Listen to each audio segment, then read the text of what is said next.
Hello everybody.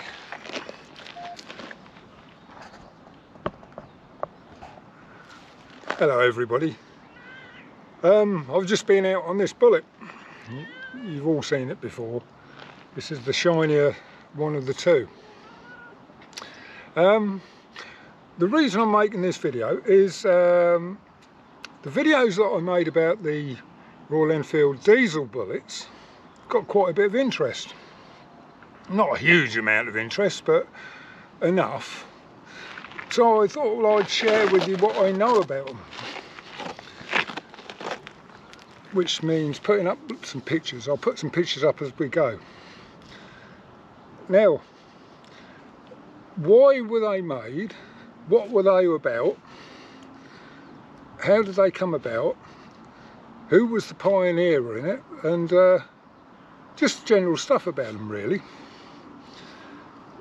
Now, in the mid-1980s, there was a firm called, I'm bound to pronounce this wrong, it's Sujar. Now, you'll let me know in the comments if I'm spelling it wrong or saying it wrong. I'll put it up on the screen. Now, this firm Sujar, they did conversions for Royal Enfields and putting a diesel engine in.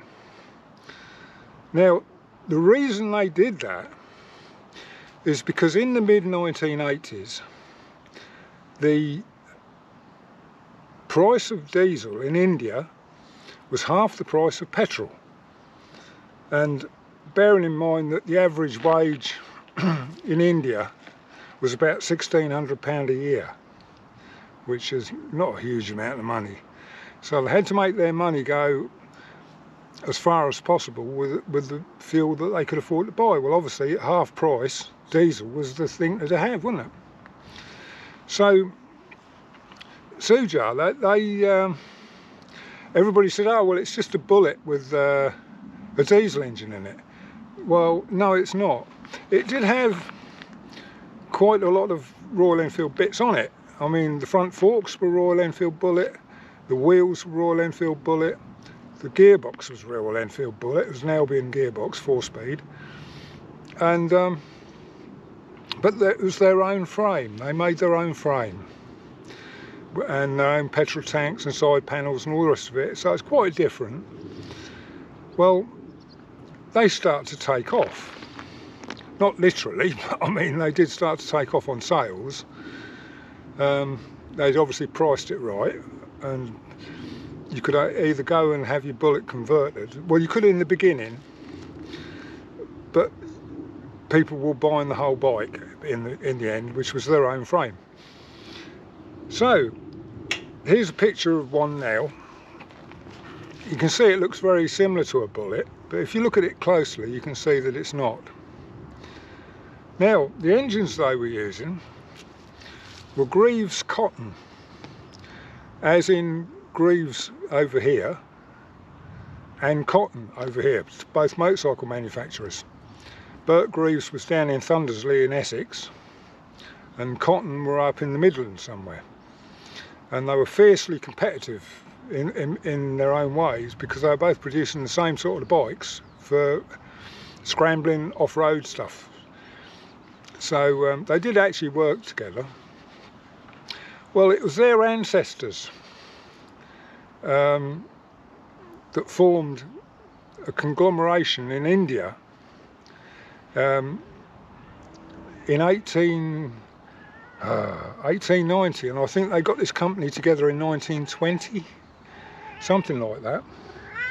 And I've got a cat here in the background, as you can hear. And they started up a company in Mumbai in India to produce small diesel engines for agricultural uses and whatever, water pumps and compactors and whatever you needed one for. Now, these engines were only 323cc, single cylinder diesel, air cooled, and they put out about 5 horsepower. Now 5 horsepower is not a lot of horsepower, but excuse me, but they would do about 150 to 200 miles per gallon, which was not to be sneered at. And bearing in mind how busy the roads are in India, you know, if you want to creep around at 40 miles an hour, that's fine.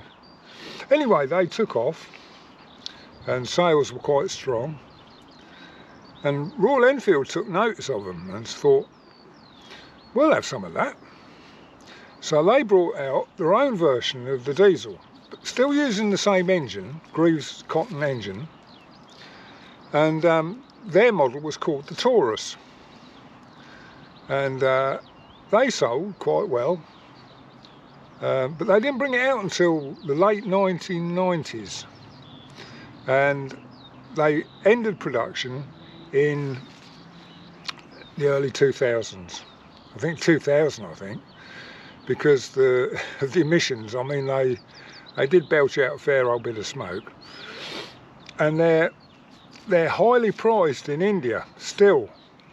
Now, I've got hold of a fella in India who's got his own little business, and he restores diesel bullets, and he also does conversions on petrol ones. Ever such a nice fella. He doesn't speak English, he can only speak Hindi, I think, but he writes down answers to my questions in Google Translate and translates it to English, and then that's how we communicate. I have to do the same at my end. And we were talking about the differences, you know, about putting a diesel engine into a petrol engine bike, and he was going through all of it, and the main thing was you need the inner primary chain case, because the diesel engine crankcases are wider, and the crank is wider in the diesel engine than it is in the bullet. So if you plonk the diesel engine into the frame of the bullet, they don't line up with the clutch, so you have to have a longer main shaft. They're an extended main shaft. And he gave me a link to where I can get one, and they're not cheap, about 63 pounds, something like that, but you've got to have it. And the other big thing was you have to have the chain case, the internal chain case for the Taurus, and he put me onto a guy that makes them, and I've got one here turned up today. This is it. Just looks like an inner chain case like it does on all the others, but if you notice, this is recessed. This is the bit where the main shaft from the gearbox comes out of there, and that's where the clutch is. That's how much it's spaced out by that much in there. So you can see that your engine sprocket is here, and the clutch has to come out the thickness of that recess to line up. Well, I was lucky to get this, and it's just been shipped in from India. Nice bit of kit. And so it's a case of getting all the bits together, really. And I know I'm going to get wet because it's now raining. It's been about 900 degrees all day. Anyway, I'm just on a parts collecting stage at the moment. The bullet's all stripped down with the NAF engine in it. That's all stripped down and it's ready to get the subframe. Now, I was hoping to get a video together today about that bike, but the engine I'm using is a Yanmar clone. It's... Oi, shush, shush, shush. God, that cat never shuts up. It's a Yanmar clone. Yeah, it's made in China, but I picked a make that is got a good reputation. And the thing is that they're a quarter of the price of a Yanmar diesel. A quarter of the price. So I got that. And that's 10 horsepower. That's double the horsepower of the original diesel Bullet. So, and it has a lot more torque. So that's what I'm going to be using. But the Greavves Cotton engines, I'll put a little clip up now of a couple of guys, or a couple of three guys, that rode diesel Bullets, diesel Tauruses, up some mountain in Ladakh in India. And just watch this, because this guy cannot make it up the hill with this 5 horsepower diesel Bullet, and his mate has to come down and grab hold of the front or the crash bars and yank him up the hill by hand. I mean, you see the smoke pouring out of the whole thing. Anyway, it just made me laugh, and I thought I'd better include that.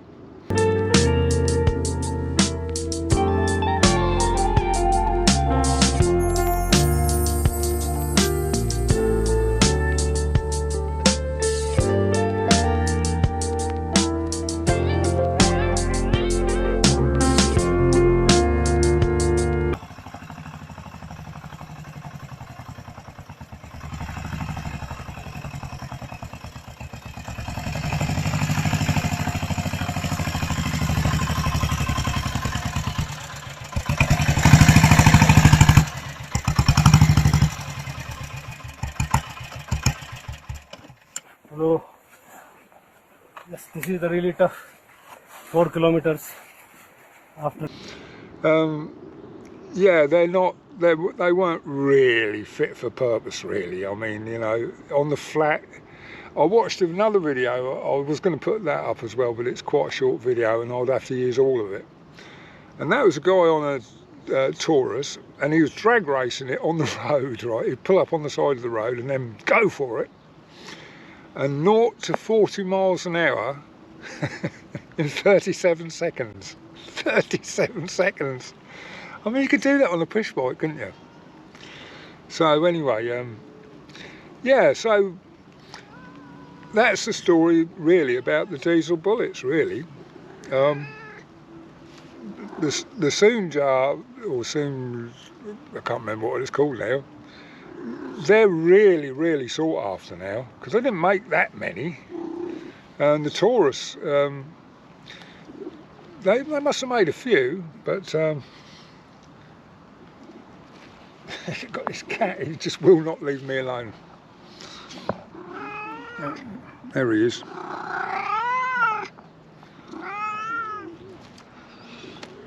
Yeah, so I'm getting the parts together. There's a lot to consider. You don't just plonk a diesel engine into a Bullet. You don't.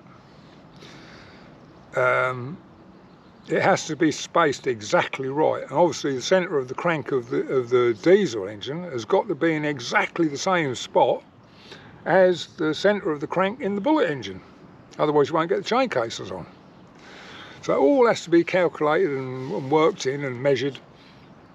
And I've got all the metal now. I've collected all that up. It's just a case of getting on with it now, but I wanted to get on and get the subframe made before today. But there was something that I was short of for something, and I had to go and deal with that. Anyway, long story short, we're on the case with it now. What else have I got to tell you? Nothing really. This Bullet is the shiniest one out of the two. The other one's got the panniers on it. This is my winter bike, but it's all red hot because it's still 80 degrees here Fahrenheit at the moment, and it's what, 9 o'clock at night. It's still 80 degrees. It's absolutely cooking. You can see Pussycat's there. He's he's flaked out.